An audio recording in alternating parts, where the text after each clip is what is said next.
and a spot in the national championship game. It's on the way. No good. He hooked it. And Georgia is going to survive.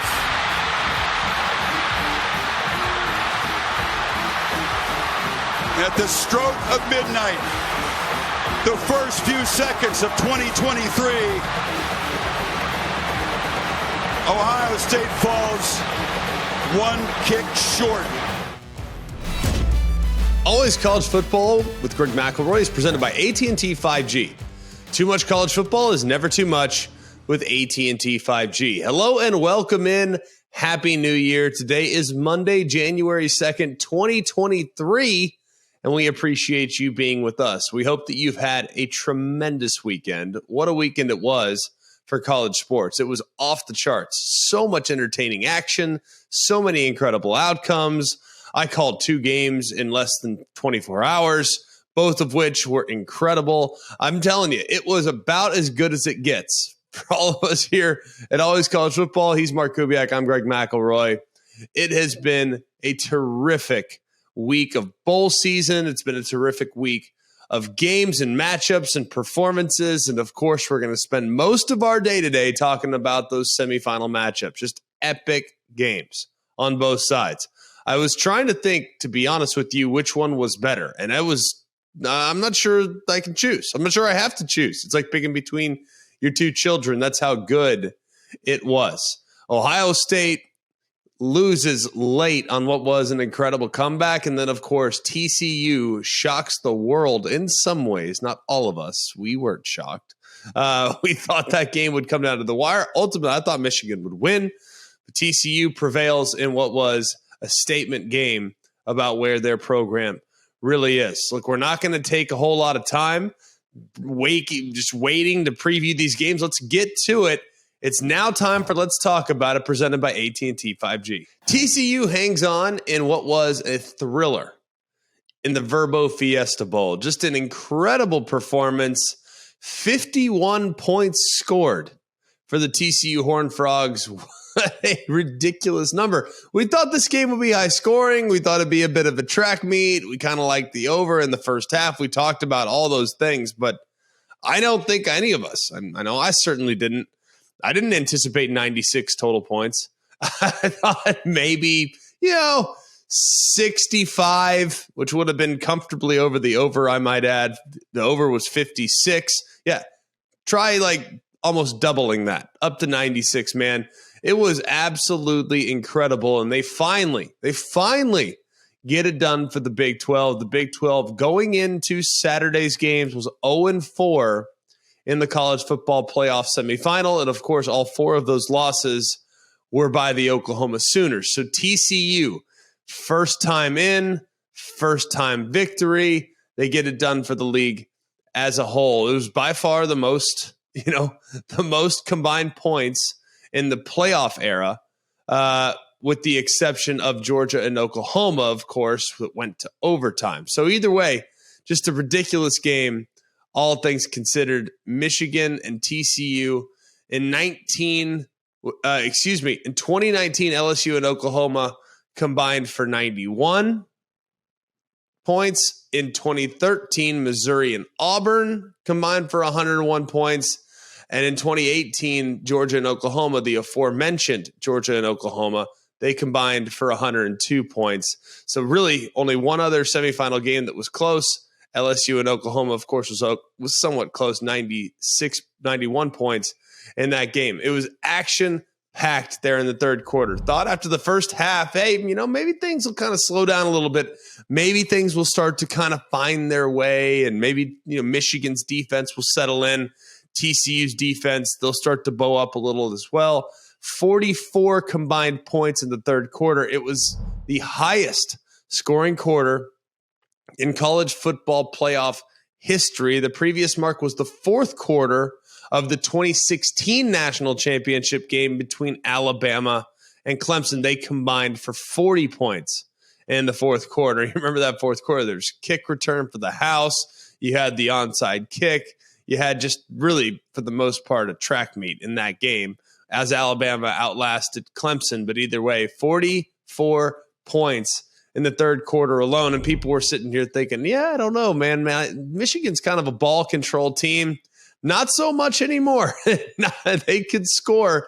And that's why you thought that this Michigan team might have a chance to actually win it all, because if the game became a shootout, they were very comfortable scoring points. They were very comfortable being able to keep up in a game like that.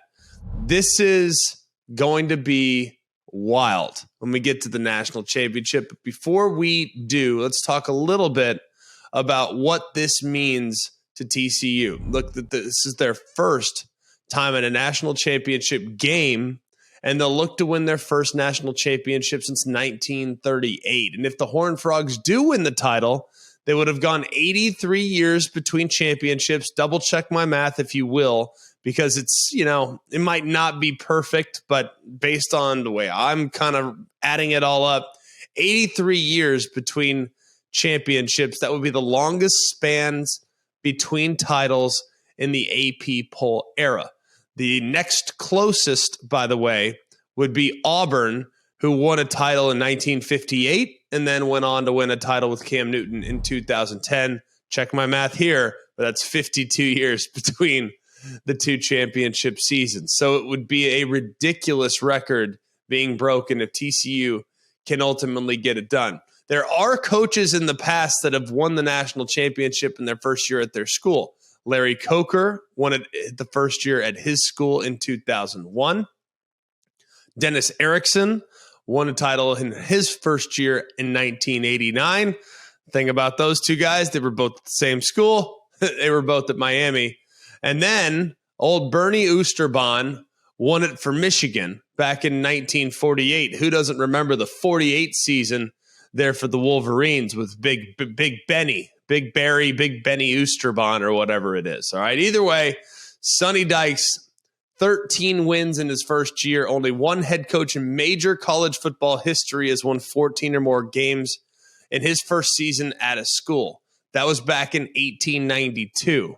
Of course, who doesn't remember when George Washington Woodruff, no, not the president, George Washington Woodruff. He went 15-1 in his first year at Penn. All right. So uncharted territory for the TCU Horned Frogs. Let's talk about the game itself. How about TCU's defense? Look, I know we're going to sit here and I can't believe the first thing out of my mouth when describing this game is the defense. Well, TCU's defense creating a couple turnovers, turning those turnovers into points, that was the difference maker in the game. I mean, this is a team that we had said in the secondary, this is a really good group. If you really look at their second, we already know that they have Trey Hodges-Tomlinson, they have the Thorpe Award winner, but we knew when you kind of watched them, we knew that there was a little bit more to that secondary group. Remember, they're a Big 12 team. If there's one thing that the Big 12 has done remarkably well at times is they've had good secondaries. Yeah, they've gotten torched by good offenses from time to time too in the last decade and change, but that's really started to shift the last few years. They have good secondary players, and TCU showed that throughout the course of the game on Saturday afternoon. They obviously won in the end, statistically speaking. No, it was not a great performance. They gave up 528 yards of offense. They gave up 342 through the air. They gave up a bunch of big plays, but the two interceptions clearly proved to be one of the biggest aspects of why TCU ultimately won the game. That was a big part of it too, man. When they got inside the 5-yard line, just couldn't finish. They just couldn't finish. And when you really think about it, that was the determinant in the game. Touchdowns versus field goals. Michigan settled for 3 field goals. They also got stopped inside the 2 or 3 yard line twice. That was ultimately why they lost the game.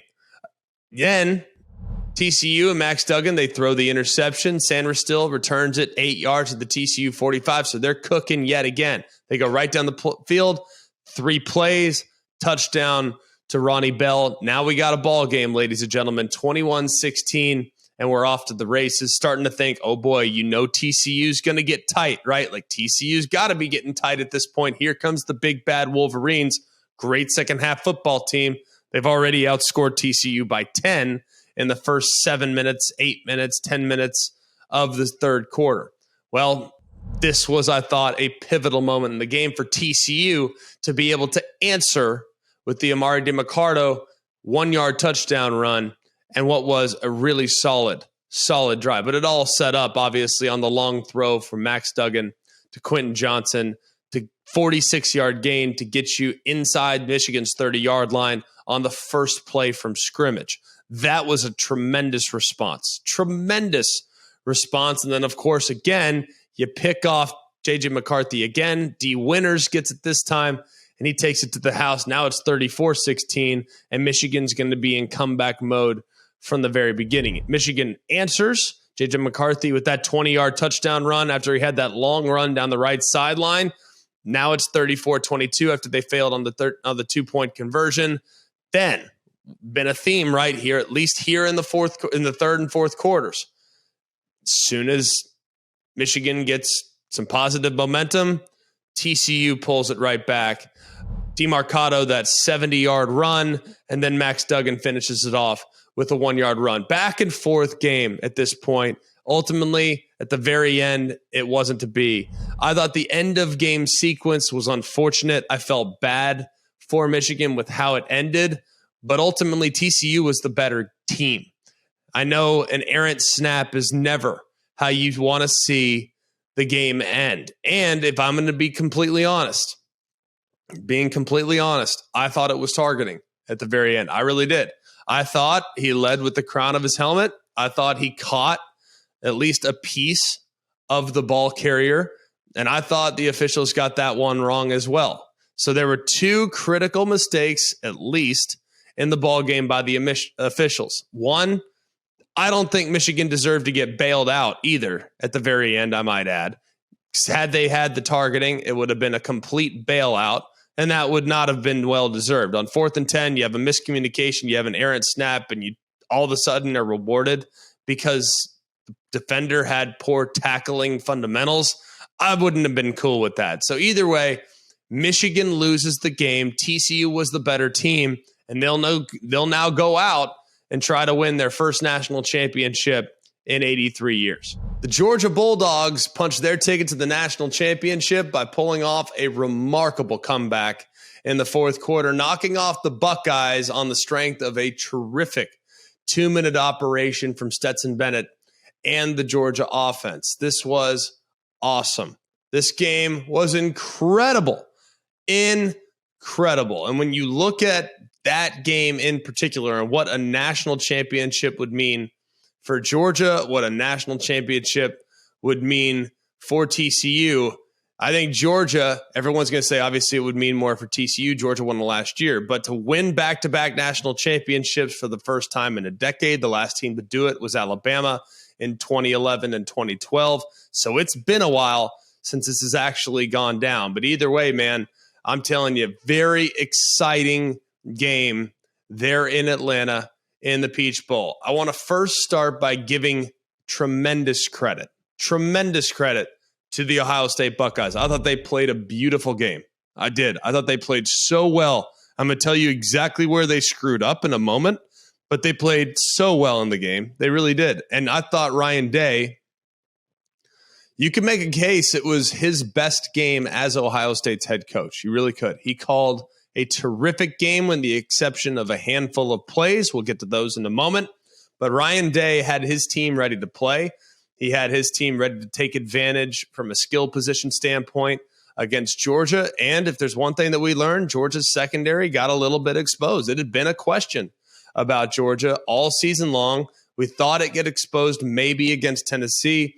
Thought it would get exposed at some point, maybe playing against one of those teams out of the SEC East. Maybe thought week one it'd get exposed against Oregon, who had a pretty high-powered offense, but it hadn't up to this point because the pass rush was able to neutralize any issues that the opposing team and the opposing quarterback might have. However, C.J. Stroud, I know it was in a losing effort. I think it was his best game as a Buckeye when you consider the competition. C.J. Stroud was phenomenal. Y'all, we had talked too. How many times did you and I talk about when C.J. Stroud got harassed, when he was moving in the pocket, when he got hit, how his play dipped just a little bit? It did. As simple as that. I mean, I thought that when CJ Stroud moved off the spot, he was kind of like a young Tom Brady. If Tom Brady back in 2002, 2003, 2004, and 5, if you moved him just a little bit, he wasn't the same guy. Now, if he's stationary, he's going to absolutely destroy you. But if you move him just a little bit, if you hit him a little bit, might not be the same guy. Well, we learned that wasn't the case with CJ Stroud, because I counted at least 4 different examples in which he had a defender that is just coming at him full speed. Full speed. And we're not talking about edge defenders where you can spin out and make plays. Those are a little bit more easy to manage. If you have an edge defender coming at you and you spin out, you go and you can find and locate on the perimeter after you spin out and you got lots of room, that's one thing. You know what's a whole lot more difficult? When your guards get absolutely worked by the defensive tackle and they whiff because you have to move and dodge and still keep your eyes downfield and locate a wide receiver. I thought he played a phenomenally good game. Finished 23 of 34 for 348 and 4 touchdowns, a total QBR of nearly 94. The fact that that was in a losing effort is insane. Just an incredible performance whatsoever. And to do it also, there were examples in which he kept plays alive. I mean, there were examples in which he turned nothing into something. Did so again on the final drive of the game. Had a awesome 27-yard run right down the middle to get the Buckeyes to the 30-yard line in a 2-minute operation. At that point, you're feeling pretty good about your chances of getting your field goal kicker on the field to knock it through the uprights. I thought he played a beautiful game. Other guys that played phenomenal. Emeka Egbuka played phenomenal. Marvin Harrison Jr. played phenomenal. I thought Julian Fleming stepped up big time when Marvin Harrison Jr. went down there late in the third quarter after a really big hit. Maybe it was the fourth quarter. I don't recall exactly when it was, but it was the big hit that knocked him out. Julian Fleming stepped up in his absence, and maybe the unsung hero of the entire Buckeye team was Xavier Johnson. He didn't lead the team in rushing, but it did feel at times like he was the most efficient ball carrier. And then he also added 3 receptions for 43 yards as well. But the night was Stetson Bennett's. The night was the Georgia Bulldogs.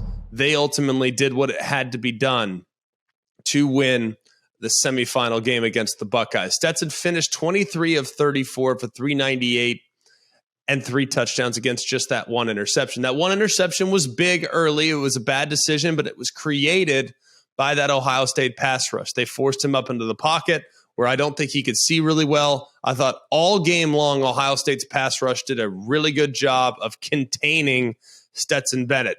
Some of the best things that he does is as he escapes, as he moves, as he runs, he finds guys and he can create with his own legs. Well, he finished with negative 18 rushing yards. What does that tell you? Stetson is excellent as it relates to the run game. And when he finishes with negative 18, you know that the team has certainly done their job. I thought it was a really good performance from Arian Smith, man. Awesome. Had a couple of huge plays in the game, especially the one late there early in the fourth quarter. You get him matched up with the safety. And look, Lathan Ransom, that's not his fault.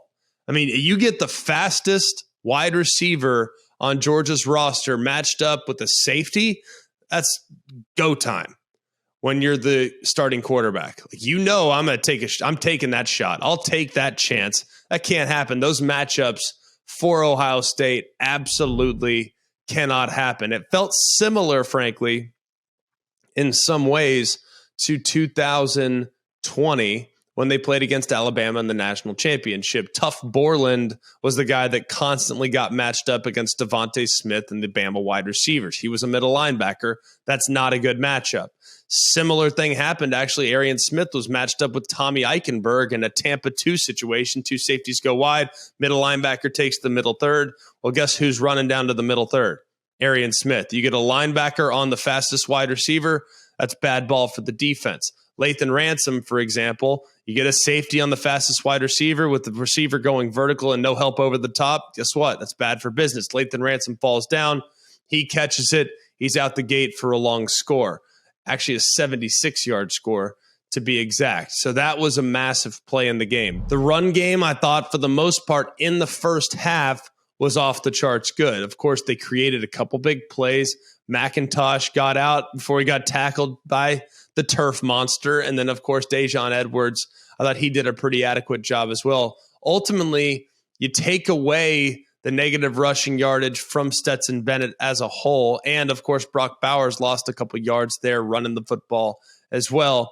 You're looking at a day in which you only ran for about 150, 155 yards, which is kind of below what you would anticipate from Georgia, especially against a defense that just gave up a whole bunch of yardage to the Michigan Wolverines. Thought they would lean on the run game a little bit more. They didn't. They actually powered their quarterback a little bit more.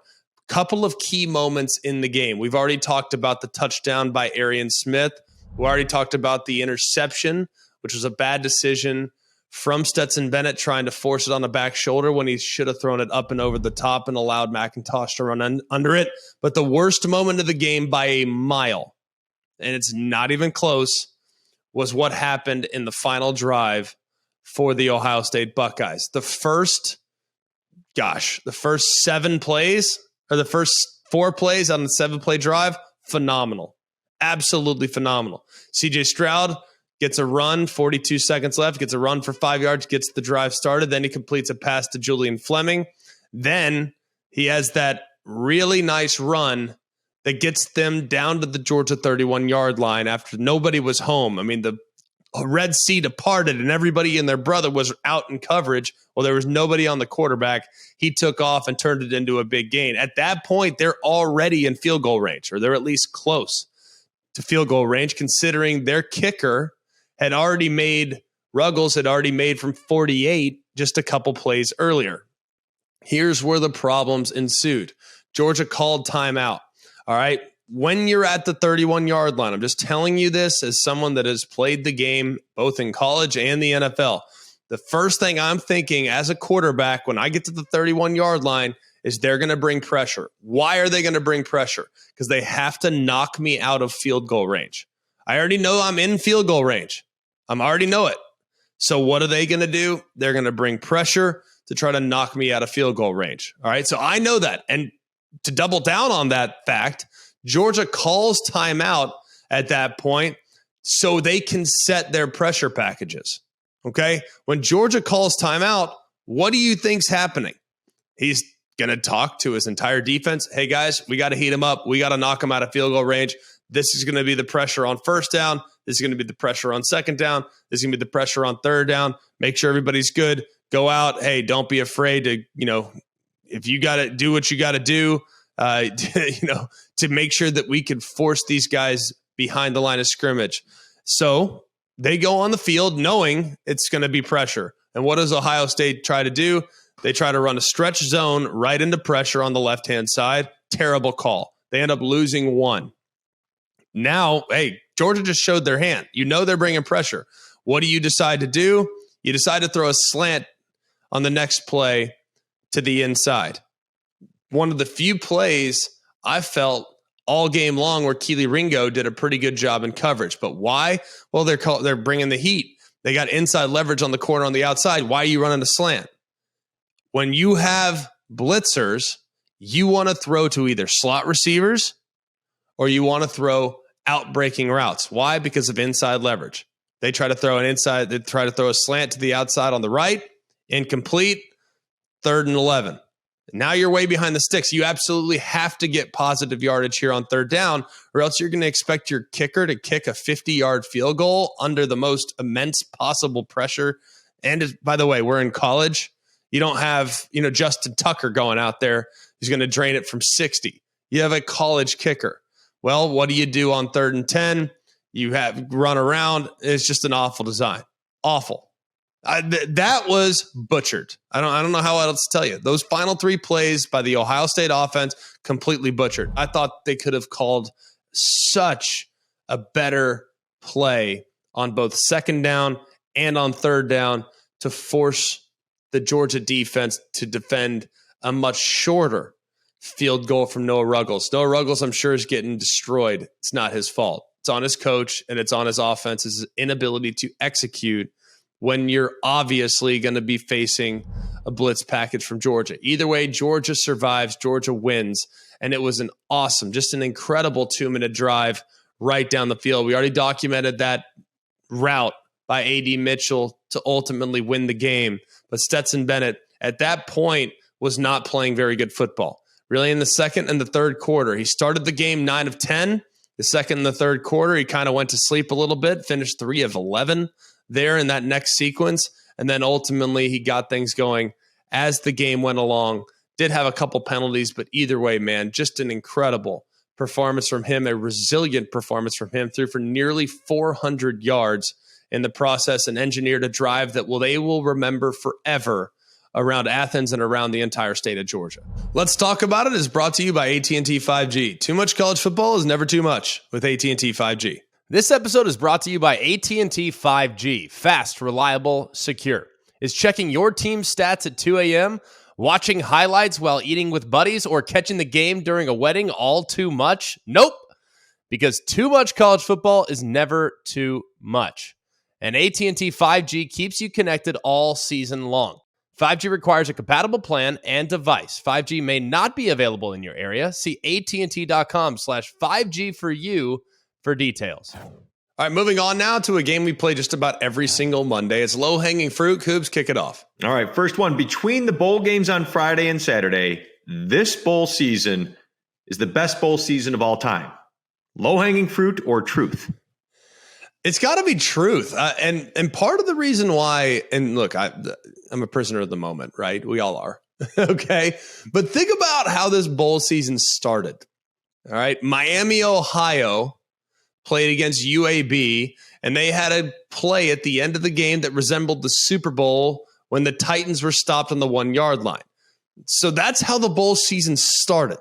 All right. And since then, think about the performances by underdogs up to this point. All right. Troy was an underdog, won that game outright. That actually followed Miami and UAB. Oregon State was a dog game. Louisville, Cincinnati was a dog game. Washington State, Fresno was a dog game. But really, if you look at the other 3 games that first Saturday, BYU, SMU came down to a 2-point conversion. Boise State, North Texas, unbelievable game. Southern Miss and Rice. Rice made it really interesting, especially there in the second half. You move along, Marshall and UConn, not really that exciting. Eastern Michigan, San Jose State, not bad. Toledo, Liberty, very, very exciting game there, even though it was a little bit low scoring because Liberty made it very interesting in the second half. I mean, if you really just go on through it, all the games leading up to this point, yes, we've had some duds. There have been a few. Louisiana, Houston came down to the very end. Middle Tennessee, San Diego State on Christmas Eve came down to the very end. Buffalo, Georgia Southern came down to the very end. Coastal Carolina and East Carolina was interesting for a moment until East Carolina had a performance for the ages there in the second half of that football game. But either way, pretty interesting. Wisconsin, Oklahoma State felt like a complete dud until Oklahoma State scored those 10 fourth quarter points to get it within striking distance. Oregon, North Carolina, unbelievable game. Arkansas, Kansas, the game of the century. Texas Tech, Ole Miss, not that competitive, but either way, kind of interesting because Ole Miss started to make a bit of a charge there a little bit late. Washington, Texas had its moments. Oklahoma, Florida State had their moments. Syracuse, Minnesota was pretty exciting, at least there at the very end. Tennessee, Clemson, not a great game. Pitt, UCLA, ridiculous.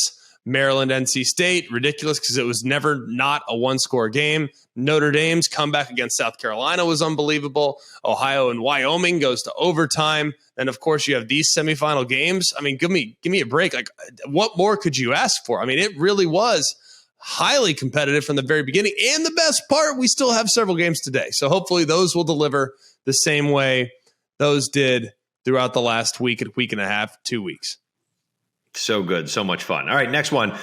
The officials played a bigger role in the CFP outcome than they should have. Low-hanging fruit or truth? Truth. If you really think about it, they had more of an impact in the TCU Michigan game than I probably would have liked. Now, it could have been an even more significant impact if the targeting at the end had been called. I'm glad it wasn't, to be honest with you. I just don't think Michigan should have been bailed out in that circumstance. And if you look at the actual hit that was delivered, I mean, yes, he was leading with his shoulder. The crown of the helmet did get involved, especially along the face mask or so. So I didn't have a problem with the no call. Had it been called, then the officials really would have weighed in. Obviously, everyone's going to talk about the touchdown that was ultimately called short when it should have been a touchdown. I thought it should have been a touchdown, but y'all, the NFL has issues with this. They have officials that are full-time and staff, the best officials in the world, and yet they still screw up catch, no catch all the time. Why? Because catch, no catch is a very difficult rule to cover. I know you're going to say, well, how difficult is it to determine whether or not a guy catches the ball? Well, partly because when does the catch get secured? Where is his body relative to when it gets secured? That's a little bit more difficult rule than I think some people like to assume. I'm sure if you're against Michigan, you're like, it was the right call. I'm sure if you're for Michigan, you're probably sitting there thinking it was the wrong call. But ultimately, I thought, as an unbiased observer, I thought it should have been called a touchdown. What made it worse, though, was that Michigan totally butchered the next play, fumbled into the end zone, and got no points out of it. So there were a handful of calls in that game that were a little bit of an issue. And then on the other side, Ohio State and Georgia, there was one moment, well, a couple moments where people are probably going to say, well, I don't know, bad call, bad spot. Brock Bowers, of course, staying in bounds, having that left hand in bounds when his whole body is out to be able to extend the ball beyond the line to gain. That was a significant moment for the officials. They got it right. The throw it up, sea of hands to Marvin Harrison, targeting review. After looking at it a bunch, I thought it kind of looked like he was launching towards the head or neck area. People say, well, it was helmet to helmet. No, that's not targeting. Targeting is actually forcible contact to the head or neck area of a defenseless player. He was defenseless, but in order for it to be targeting, there has to be an indicator. And the indicator is a launch, basically an upward thrust, a launch. It didn't feel like he launched. I didn't think he launched. And that, of course, similar to what we just described, that would have been a bailout for Ohio State because it was a prayer situation. It would have been a real bailout for them after a really bad play. So I was good with the no call and the targeting there. So I thought the officiating for the most part in the second game wasn't nearly as bad as the officiating I felt at some times there in the first game. Either way, it did play a factor because people are talking about it. And ultimately, when you're the official, you want to be part of the story, not the story. And unfortunately, that wasn't the case with both these semifinal games. All right. This last one's a tough one, but an honest question. Both Michigan and Ohio State choked. Low-hanging fruit or truth? I don't want to say they choked at all. I think Michigan obviously shot themselves in the foot a lot.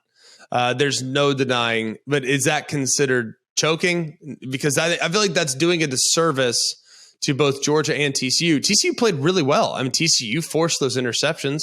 It's not like they were fluky picks. I mean, especially the first one. It was a great defensive play to undercut the out route. So they definitely butchered a couple plays. I thought the sequence on the opening drive inside the 2-yard line was a disaster.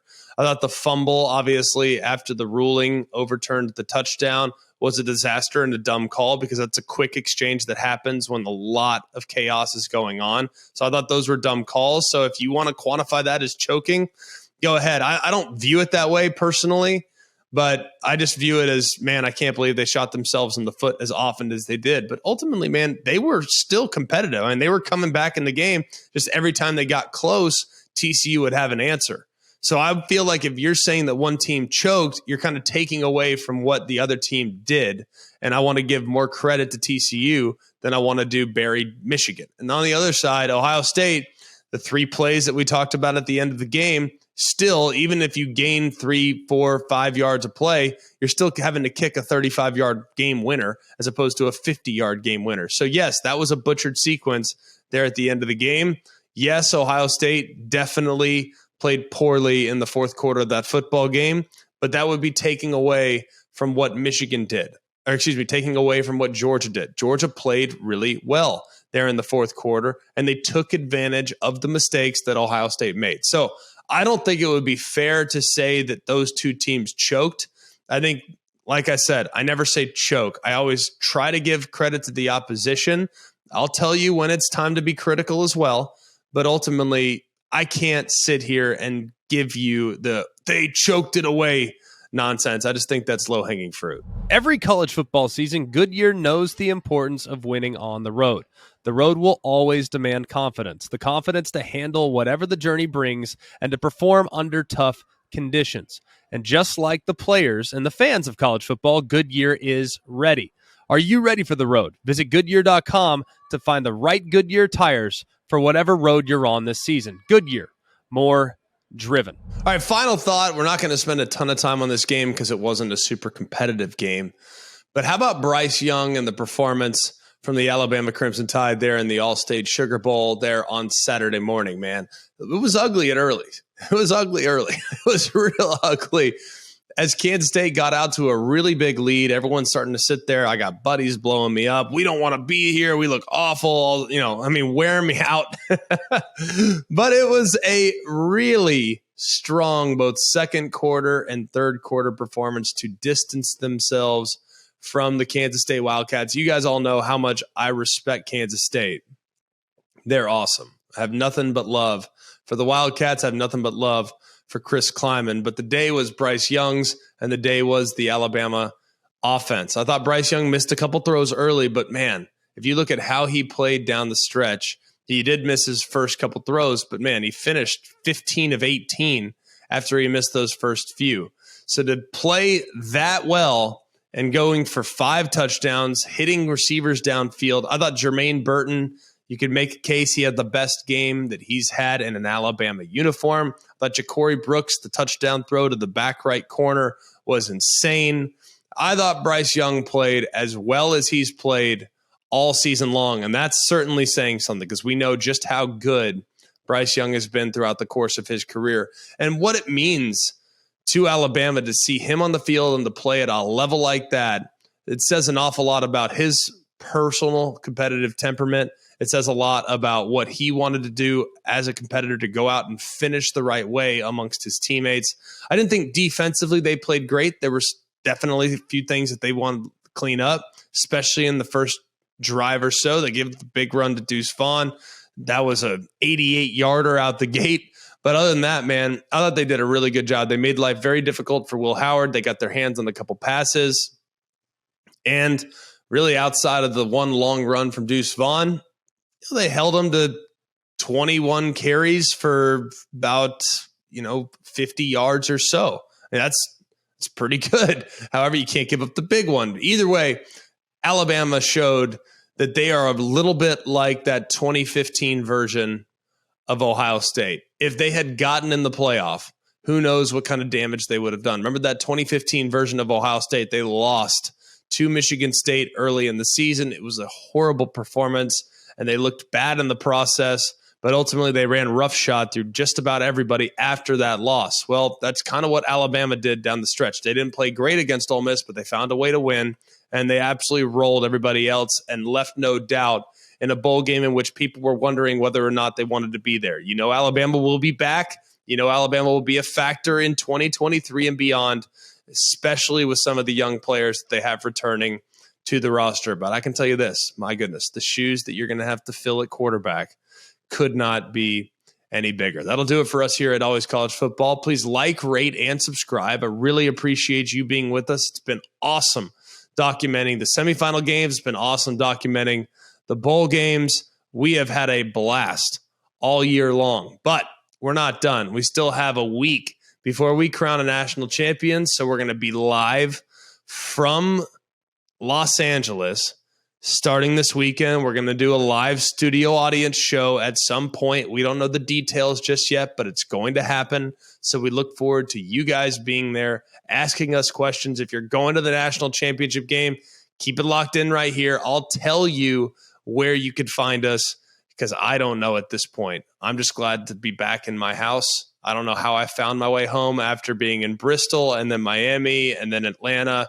Somehow I returned. I returned in one piece, but I'd be lying if I feel great. That's for sure. Let's rest up. We have a big week. We got a lot of great games to look forward to today, including What are we going to see from the LSU Tigers? LSU's taking on Big Ten West champion Purdue. We got Tulane Green Wave taking on the USC Trojans. Penn State's Utah, of course, we got that going here in just a little bit. And you got Mississippi State and Illinois. So buckle up. We have a great day to look forward to today, and we hope you guys are as excited as we are for the games that are coming up today. But keep it locked in right here at Always College Football for the next 5 days, because nobody will get you more prepared for the national championship than us here at Always College Football. For Jack Foster and Mark Kubiak, I'm Greg McElroy. This has been Always College Football with Greg McElroy, presented by AT&T 5G. Too much college football is never too much with AT&T 5G. Hey guys, it's Greg McElroy. Thanks for watching Always College Football. Make sure you like, rate, and subscribe to ESPN's YouTube channel and wherever you listen to your podcasts.